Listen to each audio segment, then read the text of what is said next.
오늘은 본문의 말씀에 의지해서 옛 사람을 버리고 새 사람으로 준비하자라는 제목으로 함께 은혜 시간을 나누고자 합니다.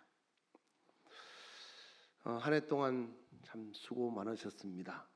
여러분들의 수고와 여러분들의 노고가 있었기에 우리 한별교회가 오늘까지 왔고 또 우리가 예수 안에서 자라가고 있습니다. 우리 옆 사람하고 한번 인사할까요? 한 해 동안 수고하셨습니다. 주님의 은혜입니다. 한 해를 마감하면서 혹시 여러분 마음속에 새겨지는 하나님의 말씀이 있나요? 저는 만약에 새겨야 될 말씀이 하나 있다면 여러분이나 저나 똑같은 사람이죠. 다만 제가 하나님께서 부르셔서 여러분들에게 감독자로 세워져 일꾼으로 일할 뿐이지 하나님 앞에서는 다 똑같습니다. 저도 하나님 앞에서 죄 없이 함을 받아 회개함으로 하나님을 만나야 되고 여러분도 동일합니다. 저도 천국 가야 되고 여러분도 천국 가야 됩니다. 목사라고 분명히 천국 간다는 보장은 없습니다. 하나님 앞에서 하나님의 말씀을 따라 우리가 변화되고 거듭나지 아니하면 절대로 갈 수가 없습니다. 그래서 제가 마음속에 새겨야 될 말씀이 있다면 저는 마태복음 23장 33절 말씀을 가슴에 새깁니다. 너희가 지옥의 판결을 피하겠느냐? 너희가 지옥의 판결을 피하겠느냐? 다시 말해서 너희는 지옥의 판결을 피하라 라는 거죠. 다시 말해서 지옥 갈 일을 하지 말라. 사실 우리가 지옥을 안 가게 되면 자동으로 천국을 가게 되죠. 근데 자동으로 바꾸어서 말하면 천국을 못 가면 지옥을 가게 됩니다.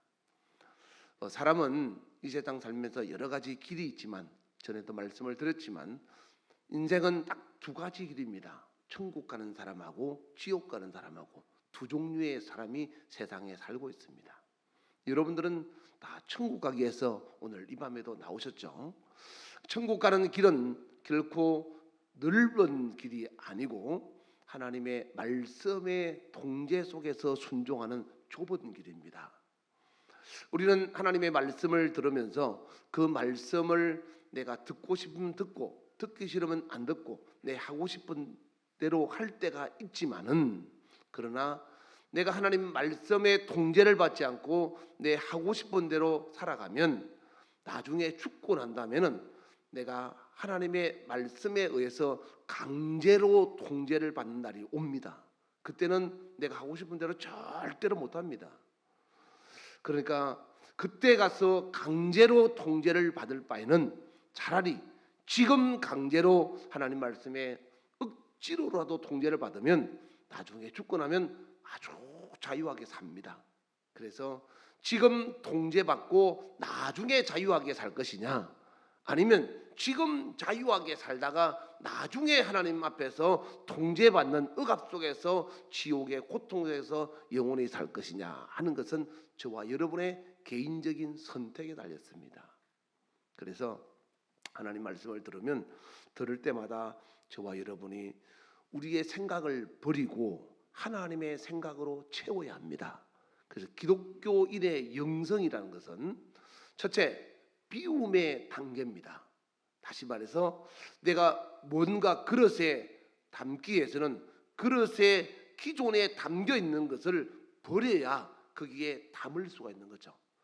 만약에 그곳에 다른 물질이 담겨 있으면 거기에 다른 내가 붓고자 하는 것을 다시 그곳에 부으면 그것은 혼합되어서 내가 원하는 맛을 내지 못할 겁니다. 그래서 우리는 그릇 안에 있는 것을 먼저 깨끗하게 비우는 것이 필요한 거죠. 이와 같이 우리의 심령 안에 내 생각, 내 이론, 내 지식을 하나님의 말씀 앞에서 전부 비워야 합니다. 그래서 성경은 세술은 세부대에 담는다라고 했죠.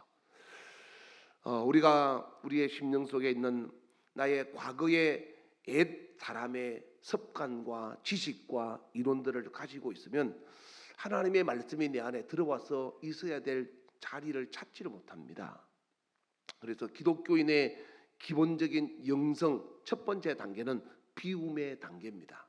그래서 바울이 말하기를 내가 그리스도를 아는 지식을 얻기 위해서 내가 알고 있는 그동안 세상에 배웠던 학문들을 전부 배설물처럼 다 버리겠다 그랬어요. 내가 알고 있는 것들을 배설물처럼 버려야 하나님의 지식이, 하나님의 고상한 지식이 내 안에서 자리를 잡는다라는 거죠. 내가 배울 때는 이것을 흰색이라고 배웠는데 성경을 보니까 이게 노란색이라고 하는 거야. 그러면 내가 알고 있는 흰색이라는 생각을 버려라 이 말이에요.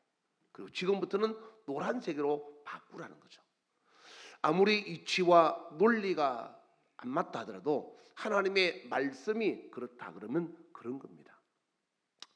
이스라엘 백성이 홍해를 지나갈 때는 하나님이 홍해를 갈라지게 해놓고 마른 땅을 지나게 했습니다. 그건 누구나 다 할 수 있죠.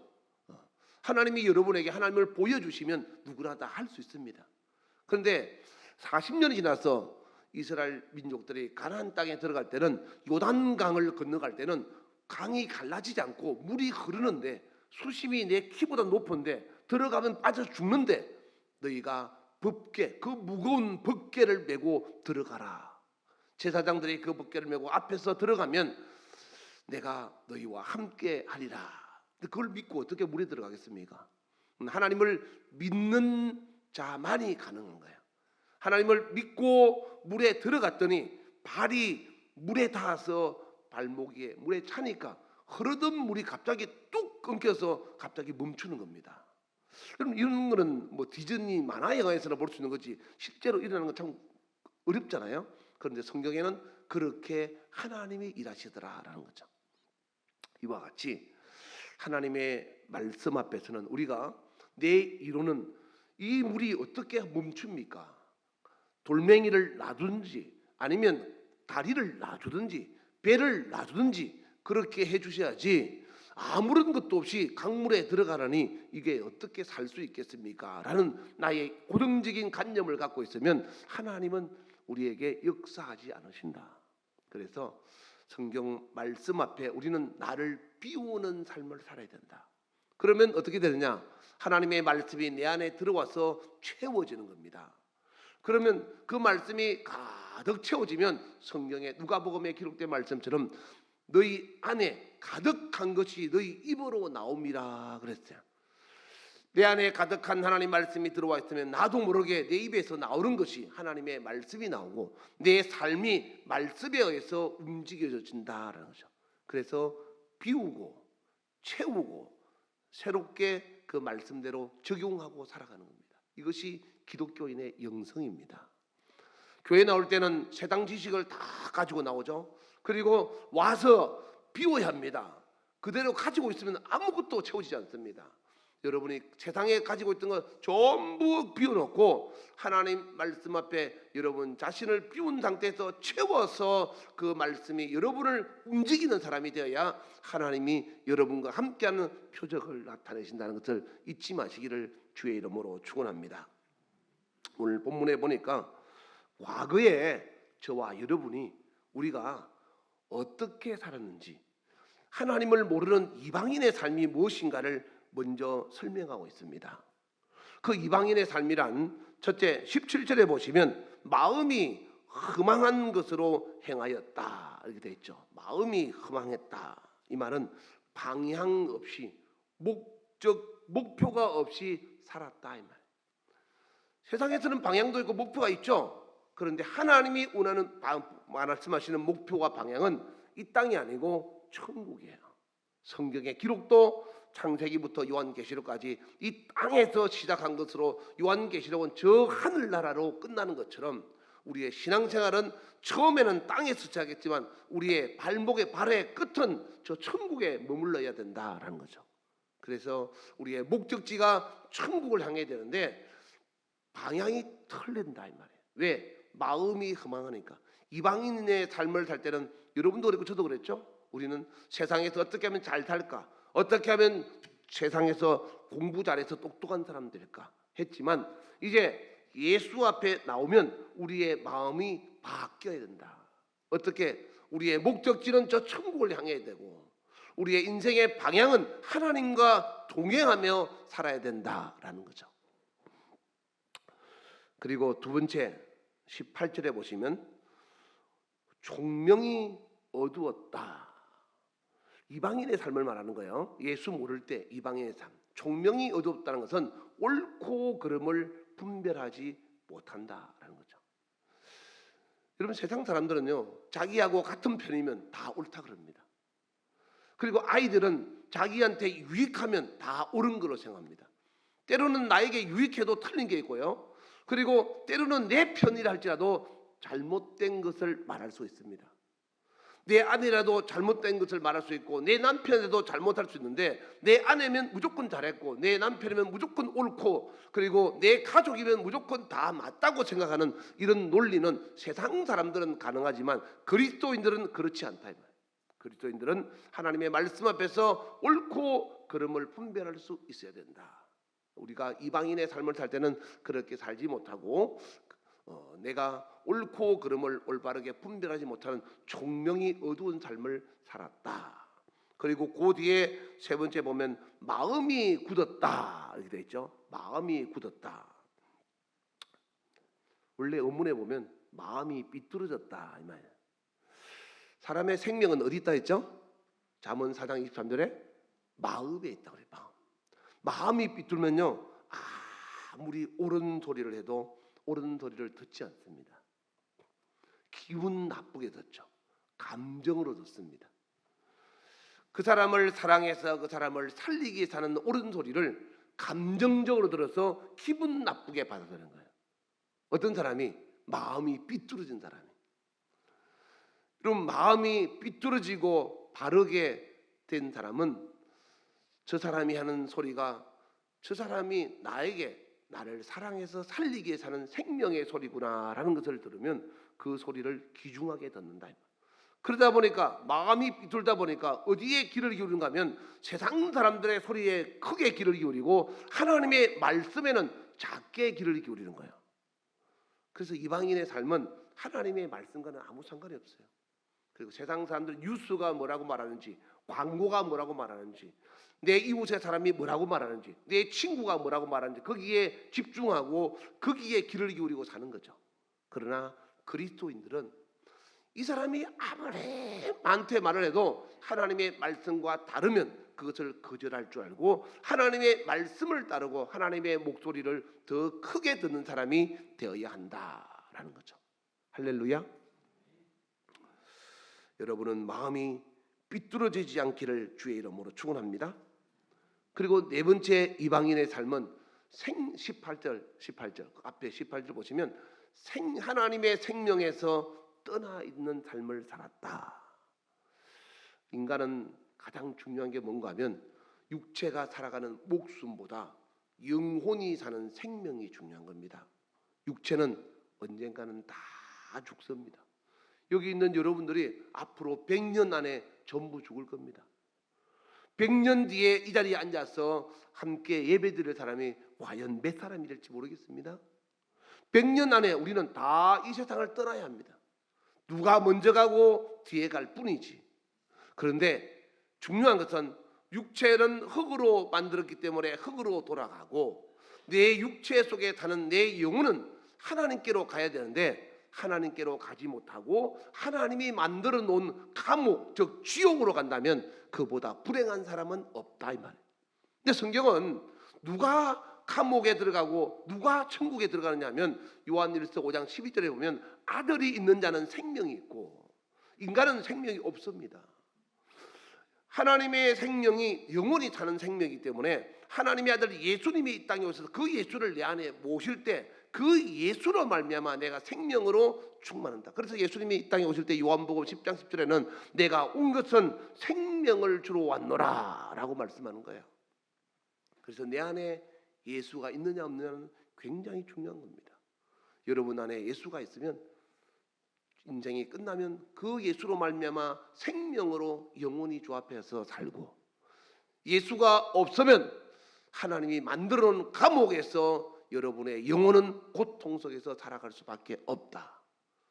오늘 이 자리에 계신 여러분들은 한 사람도 영혼의 감옥인 지옥에 들어가지 말고 저 천국에서 예수님으로 말미암아 얻은 생명으로 충만하고 영원히 사는 행복이 있기를 주의 이름으로 축원합니다. 아멘. 할렐루야. 그리고 다섯 번째, 이방인의 삶이라는 것은 18절에 다시 보시면 방탕에 방임하여 더러운 것을 욕심으로 행한다. 이제 방탕에 방임하여 모든 더러운 것을 욕심으로 행하되, 모든 더러운 것. 여러분, 세상에서 하나님이 보시기에 더러운 것들은 뭘까요? 성경은 요한일서 2장 15절 이하에 말씀하고 있죠. 육신의 정욕, 내 몸이 즐거워하고 사는 이런 육신의 정욕, 그리고 이생의 자랑, 안목의 정욕, 이런 육체의 정욕으로 말미암아 행하는 모든 것들이 다 하나님 앞에 더러운 것이다라고 성경은 말하고 있습니다. 근데 우리는요, 이 더러운 것을 안 해야 되는데 더러운 것이 참 재밌습니다. 우리 젊은 중고등부나 청년부도 마찬가지겠지만 더러운 것이요 진짜 재밌습니다. 인터넷 보면 깊이 빠져들어가죠. 또 이렇게 뭐라고 그래, 음란한 그런 영화 같은 거 보면 참 보고 싶죠. 그냥 막 이상한 나쁜 짓은 또 하고 싶죠. 이런 것들이 재밌습니다. 신기하게. 근데 그 재밌는 것이 육체의 재미로 끝나면 되는데 하나님 앞에서 심판이 있다고 성경은 말하고 있는 거예요. 그래서 이런 더러운 것들을 행할 때가 이방인의 삶으로 족하느니 너희가 그리스도 예수 안에 들어왔으면 끊어버려야 된다. 전 옛날에 외동아들로 자라가지고 제사도 지내고 친구들과 술도 먹어봤고 그런 또 이렇게 훈련 받을 때는 싸움도 하고 그렇게 살았습니다. 근데 예수 믿으면 예수 안에서 그런 것들이 다 나쁜 거라고 말하니까 이거 버려야 되겠다. 그래서 버렸습니다. 못하는 게, 지금도 나 담배 피우려면 담배 피울 줄 압니다. 나 술 마시려면 술 마실 줄 알아요. 근데 안 하는 거예요. 제가 몰라서 안 하는 게 아니고 할 줄 아는데 안 한다. 할 줄 아는데 안 하는 거하고 못하는 거하고는 다릅니다. 우리가 살아가면서 하나님 앞에서 해서는 안 될 것들을 버려야 된다. 그것이 과거 이방인의 삶으로 끝나야지 예수 믿으면서도 여전히 이방인의 삶을 살면 안 된다라고 말하고 있는 겁니다. 오늘 우리가 한 해를 마감하고 새로운 2024년을 맞이하기 위해서 아직도 내가 이방인의 삶을 그대로 가지고 있다면 여러분들이 그리스도인으로 되기 위해서 내 속에 이런 것들은 버려야 되겠다 싶은 것이 있으면 그건 버리시기 바랍니다. 성경은 빌립보서 2장 13절에 보면 하나님이 우리를 통하여 기쁘신 뜻을 이루기 위해서 저와 여러분 마음에 소원을 주신다고 그랬어요. 여러분 마음에 내가 이거 하지 말아야지 이런 생각이 들거든. 하나님이 여러분에게 요구하고 있는 거야. 이거 하면 안 되는데 이런 생각이 들면 하나님이 여러분이 그 하는 거 기뻐하지 않는 거야. 하나님이 분명히 빌립보서 2장 13절 말씀처럼 여러분 마음속에 하나님이 여러분을 통해서 기뻐할 수 있는 마음의 소원을 주는데도 불구하고 여러분이 거절하고 알면서도 안 하면 그건 하나님 앞에 고의로 행하는 죄가 되는 거예요. 그래서 여러분들이 더 하나님 앞에 더 무서운 죄를 또 하나 짓는 겁니다. 그러니까 하나님을 거역하는 거죠. 내 안에서 아무개야 너 그거 하면 안 돼. 그거 죄라는 거 알지? 너 엄마가 보면 안 되는 거 알지? 너 아빠가 보면 혼나는 거 알지? 너 아내가 보면 나쁜 짓이라는 거 알지? 너 남편이 보면 이거 남편한테 혼나는 건 줄 알지? 그러면 안 해야 됩니다. 안 해야 돼. 왜냐하면 그건 내 마음속에 이미 성령 하나님이 나를 기쁘시게 나를 보고 기뻐하시려고 내 안에 더러운 것을 버리라고 마음의 소원을 주시는 거예요. 그러니까 여러분 마음속에 버려야 되겠다, 해서는 안 되겠다, 이거는 해야 되겠다라는 그런 생각이 들거든. 하나님이 여러분에게 요구하고 있다는 것을 알고 그 거역하지 말고, 하기 싫어도 하나님이 하라 그러면 하고, 하지 말라 그러거든 여러분이 하고 싶어도 하지 말고, 그래서 꼭 고쳐서 새롭게 되기를 주의 이름으로 축원합니다. 그것이 에베소서 4장 20절 21절에 보시면 그리스도를 진리가 예수 안에 있는 같이 너희가 참으로 그에게 듣고 또한 그에게 가르침을 받을진대, 그리스도의 가르침으로 말미암아 우리가 새로운 변화가 시작돼야 된다. 인간의 변화는 그리스도를 배우면서 시작됩니다. 여러분의 변화가 초등학교에서 중학교 가고, 중학교에서 고등학교 가고, 고등학교 대학 가고, 그게 변화가 아니고 그리스도의 말씀을 배우면서 사람은 변화의 시작을 이루는 거예요. 나도 그렇고 여러분도 그렇고, 우리는 그리스도의 배움을 통해서, 그 말씀에서 가르침을 통해서 저와 여러분이 하나님 앞에서 변화를 이루어서 하나님 앞에 새로운 삶을 사는 사람이 되기를 주의 이름으로 축원합니다. 오늘 22절부터 24절 다 같이 보겠습니다. 자, 시작. 너희는 유혹의 욕심을 따라 썩어져가는 구습을 따르는 옛 사람을 벗어버리고 오직 너희의 심령이 새롭게 되고 하나님을 따라 의와 진리의 거룩함으로 지으심을 받은 새 사람을 입어라. 옛 사람을 버리고, 여러분 옛 사람이 어떤 겁니까? 저는 옛날에 옛 사람이 정말 많았습니다. 버려야 될 것이 너무 많았어요. 버리는데 한참 시간이 걸렸어요.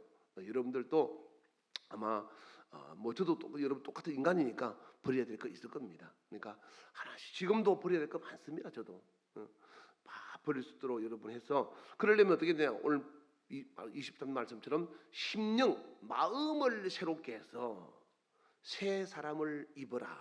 어떻게? 진리의 거룩함으로. 진리가 뭐죠? 하나님의 말씀이잖아요. 하나님의 말씀으로 거룩함, 세상과 구별된 삶으로 새 사람을 새롭게 되라. 여러분 말씀대로 살면요, 세상 가면 욕 먹습니다. 말씀대로 한번 해보세요. 밖에 나가서. 그러면 저거 말이야 예수쟁이, 저거 예수쟁이라고, 저거하고 상종하지 마라. 그래서 별소리 다 합니다. 특히 요즘 같은 세상에 친구들 사이에서 여러분 해보세요. 저 그래서 친구들 못 만납니다. 친구들 만남 모이면 되게 많은데 못 만납니다. 가면 이상한 소리 들으니까. 그래서 사실 세상적으로는 참 외롭습니다. 여러분이 저의 친구고 여러분이 저의 가족입니다. 여러분 보는 것이 행복하고 여러분과 함께 있는 것이 기쁩니다. 그러니까 우리가 마음의 변화를 받아 새 사람이 될 수 있기를 주의 이름으로 축원합니다. 이방인의 삶을 청산하고 우리가 새로운 성화 새 사람이 되기 위해서 오늘 본문에는 뭐라고 말씀하고 있는가 한번 볼까요? 제일 먼저 버려야 될 거 25절 보겠습니다. 25절. 뭘 버리라는 거예요? 뭘 버리라고요? 거짓말. 우리 학생들, 우리 아이들 엄마 아빠한테 거짓말하지 마세요. 혼나더라도 거짓말하면 안 돼. 남편도 아내에게, 아내도 남편에게 거짓말하면 안 돼.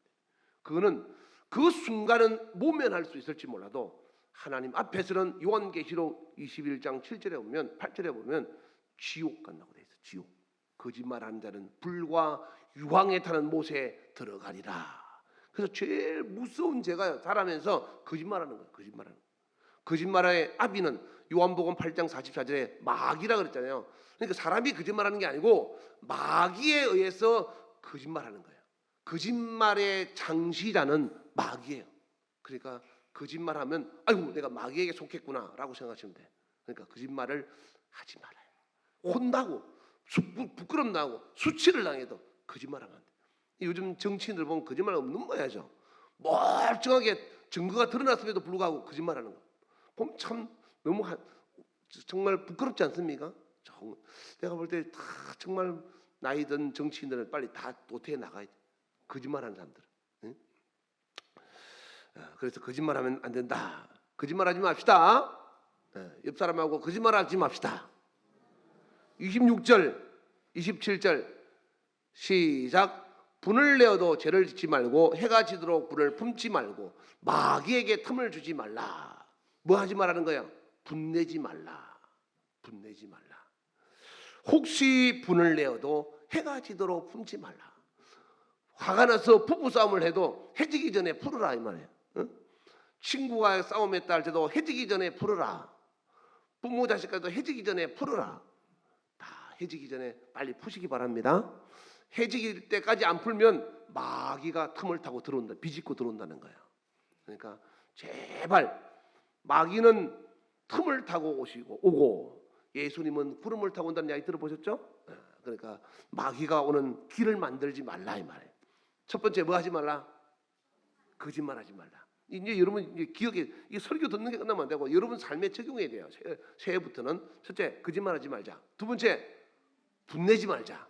분내지 말자. 세 번째 28절 시작. 28절 시작. 도둑질하는 자는 다시 도둑질하지 말고 돌이켜 가난한 자에게 구제할 수 있도록 자기 손으로 수고하고 선한 일을 하라. 도둑질하는 자는 도둑질하지 말라. 성경에는 도둑질 두 가지가 있죠. 첫 번째는 하나님의 것을 도둑질하지 말라. 두 번째는 사람의 것을 도둑질하지 말라. 하나님이요 도둑질을 저한테 어떻게 비유를 들어 가르치는가 하면 너는 내가 네 자식을 누가 도둑질해 가면 너는 괜찮겠냐 이렇게 묻더라고. 여러분 자녀를 누가 도둑질하면 괜찮겠습니까? 그러면 어떻게 하면 유괴범이라 그러잖아요. 여러분 또 더 나아가서 누가 여러분의 남편을 도둑질해 갔어. 괜찮습니까? 여러분은 마음이 넓어서 괜찮나요? 누가 여러분의 아내를 도둑질해 갔어. 여러분 마음이 넓어서 괜찮습니까? 그거 안 괜찮잖아요, 여러분. 어? 그런 거는 안 괜찮으면서 너는 왜 내 것을 도둑질하느냐? 여러분 이렇게 하나님이 말씀하시면 여러분 뭐라 하겠습니까? 정말로 우리는 하나님의 것을 도둑질하면 안 되고 두 번째 내 이웃의 것을 탐하여 도둑질하면 안 된다. 그래서 도둑질은 하나님 앞에 정말로 나쁜 겁니다. 성경은 이 도둑질한 것에 대해서는 배상을 하라 그러죠. 사람의 것을 도둑질해 가면 도둑놈이라 그러잖아요. 말라기 3장 8절에 보면 하나님의 것을 도둑질하면 하나님도 우리를 보고 도둑놈이라고 그렇게 말하는 거야. 말라기 3장 8절 유미야 넘겨보거라. 또 9절에는 저주를 받는다 이렇게 돼 있죠. 하나님 거 도둑질하면 저주 받는다. 그 뒤에 저주를 받는다 이렇게 돼 있죠. 나의 것을 도둑질하면 너희가 저주 받았느니라. 하나님이 말씀하시는 거예요. 그래서 하나님께 도둑질하지 말라고 제가 여러분 말하는 것은 저주받지 말라 이 말이에요. 그거 하나님께 뭐 얼마나 된다고 그거 가지고 저주받을 짓 하냐 이 말이에요. 저주받지 마라. 그래서 레위기 22장 16절 보시면 하나님이 형벌을 받는다. 형벌을 받는다. 그래서 형벌 안 받으려면 어떻게 되느냐? 14절에 5분의 1을 더해서 하나님께 도둑질했으면 5분의 1, 20% 보태서 내라 이 말이에요. 20% 이자에서 내라. 하나님 이자에서 낼 바에는 그때 내는 게 낫지. 그렇지 않습니까? 뭐하러 이자를 물습니까? 우리 찬혁이 가방을 누가 식당이었지? 놔둔데 들어가 버렸어요. 돌아보니까 누가 없어졌어요. 그래서 경찰에 신고를 했더니 도둑놈 잡아주세요. 했더니 경찰이 CCTV를 하기로 했더니 웬 여자가 술이 취했다 그랬나? 웬 술 취한 여자가 자기 건 줄 알고 가져갔다는 거야. 알고 보니까 자기 건 줄 알고 가져간 게 아니고 일부러 의도적으로 가져간 거야. 그래서 경찰에서 이제 도둑질했으니까 처벌받았잖아요. 그래서 합의하는 합의금을 가지고 합의하면 용서해주겠다. 그래서 얼마를 합의해 주겠느냐? 그러니까 100만 원 받았다. 100만 원 받았지? 100만 원 받아가 100만 원 11조 했더라고. 그러니까 100만 원 내가 100만 원치 되냐 하니까 한 30만 원치밖에 안 된대. 그렇지? 한 30만 원 되는데 100만 원을 하면 왜냐하면 그 여자는 처벌받으니까 형사 처벌받으니까 100만 원 아니라 150만 원 달라 해도 줄 판이에요. 왜냐? 형사 처벌 안 받으려면 당연히 줘야지. 그러니까 왜 그런 짓을 하냐 이 말이에요. 세상에도 그렇게 하나님 앞에 사람 그 도둑질하면 형사 처벌 받기 때문에 배상해서 하는데 하나님의 것을 도둑질하면 어떻게 하겠냐 이 말이에요. 그러니까 성경에도 하나님이 20% 보태서 내라는 거예요. 하나님이 그렇게 비우되기를 네 아내를 내가 훔쳐가면 너는 어떻게 하겠느냐? 네 남편을 도둑질하고 네 자식을 도둑질하고 훔쳐가면 너는 어떻게 하겠느냐? 라고 무서운 극단적인 표현까지 비유를 들어서 말씀하시는 겁니다.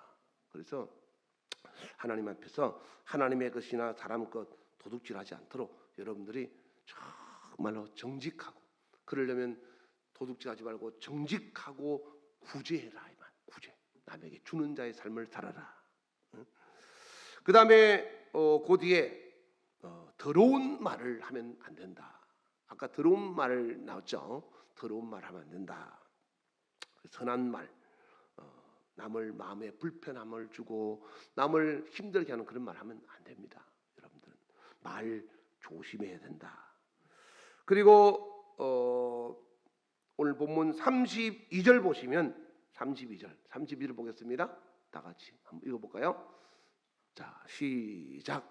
서로 친절하게 하며 불쌍히 여기며 서로 용서하기를 하나님이 그리스도 안에서 너희를 용서하신과 같이 하라. 하나님이 우리를 용서하신 같이 우리도 용서하라. 우리가 그리스도인은 세상 사람들은 영화 같은 거 보면 복수하는 영화가 많이 나오잖아요. 근데 성경은 용서하라는 거예요. 정말 세상에 좀 하기 싫죠. 지난번 그 천국의 계단 보셨죠? 그 영상에 천국 올라가는 계단, 용서의 계단 보셨잖아요. 기억나십니까? 용서의 계단 쫙 올라가는데 내가 용서한 것들이 계단마다 영상으로 쫙 화면에 나오지 않습니까? 그 하나님이 얼마나 기뻐하셔서 여러분에게 천국에서 용서의 계단에서 상을 주시고 복을 주시겠습니다. 그러니까 이 땅에서 정말 속이 불불 끓고 그냥 막 소리 안 나는 총이 있으면 쏴 죽이고 싶은 사람이 있다 할지라도 하나님 앞에서 하나님의 말씀대로 우리는 바꿔야 된다.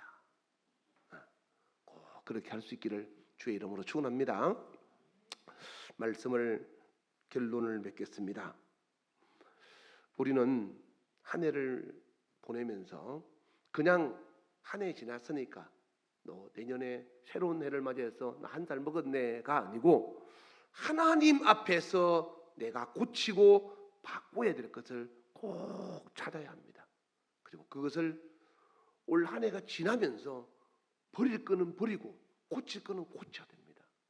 여러분이 말씀을 통해서 변화되고 고치고 새로워지지 않으면 우리는 자라지 않습니다. 육체의 나이는 한 살 더 먹어도 영의 나이는 여전히 머물러 있거나 오히려 어린아이 같은 취급을 받습니다. 육체는 나이는 세월 지나면 한 살 먹죠. 영의 나이는 세월 지나면 한 살 안 먹습니다. 말씀대로 순종하면 한 살씩 올라갑니다. 그래서 영적인 나이는 눈으로 보는 것과 다릅니다. 그래서 여러분들이 하나님 말씀을 듣고 순종하는 것만큼 여러분은 하나님 앞에서 장성한 사람이 되는 거예요. 그래서 육체로 볼 때는 어린아이라도 하나님 앞에서는 장성한 사람이 있고 육체로 볼 때는 어른이라도 하나님 앞에서는 어린아이가 있는 거예요. 그래서 하나님 말씀 앞에서 여러분 모두가 순종하고 그 말씀대로 여러분의 삶을 살아감으로 말미암아 여러분이 하나님 앞에서 성숙하고 멋진 모습으로 내년에 2024년도 되면 영적인 나이가 한 살 더 먹는 그런 영적으로 성장하는 한 해가 되기를 주의 이름으로 축원합니다. 축원합니다. 이 시간 하나님 앞에서 잠시 기도할 때 하나님이 여러분 마음에 무엇을 고쳐야 되고 무엇을 바꿔야 될지 여러분 마음에 생각으로 주실 겁니다. 그것을 나는 지금 당장 못 고친다 할지라도 하나님 제가 이거 꼭 고치겠습니다. 저에게 고칠 수 있는 힘을 주시고 마음을 주시고 은혜 주셔서 신앙생활 오래 하는 것이 오래 했지만 내가 하나님 앞에서 자라지 못하고 어린아이 같습니다. 내가 하나님 앞에서 육체의 나이만 자라는 것이 아니라 말씀을 듣고 순종하면서 나중된 자가 먼저 되는 복이 있어서 하나님 앞에서 영적으로 성숙하고 자라가는 사람 되기를 원합니다. 주여 내게 말씀하시면 말씀대로 살아가겠습니다. 내게 말씀하시고 내 마음에 감동하셔서 그 말씀에 복종하고 통제에 따르는 하나님의 사람이 되게 하여 주시옵소서. 우리 주여 한번 부르고 간절한 마음으로 2, 3분만 기도합니다. 주여